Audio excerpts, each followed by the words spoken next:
حضرت سعد بن ابی وقاص رضی اللہ عنہ نے حضرت عمر فاروق رضی اللہ عنہ سے فرمایا کہ میں کوفہ والوں کو ظہر اور عصر کی دونوں نمازیں نبی کریم صلی اللہ علیہ وسلم کی طرح پڑھاتا تھا، ان میں کسی قسم کا نقص نہیں چھوڑتا تھا۔ پہلی 2 رکعتیں لمبی پڑھتا اور دوسری 2 رکعتیں ہلکی پڑھتا۔ تو حضرت عمر رضی اللہ عنہ نے فرمایا کہ مجھ کو تم سے امید بھی یہی تھی۔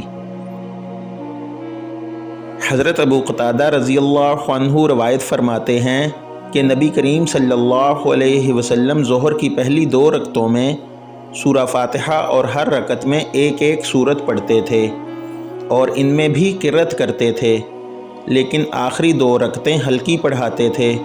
کبھی کبھی ہم کو بھی کوئی آیت سنا دیا کرتے تھے۔ عصر میں آپ صلی اللہ علیہ وسلم سورہ فاتحہ اور سورتیں پڑھتے تھے، اس کی بھی پہلی 2 رکعتیں لمبی پڑھتے۔ اسی طرح صبح کی نماز کی پہلی رکعت لمبی کرتے اور دوسری ہلکی کرتے تھے۔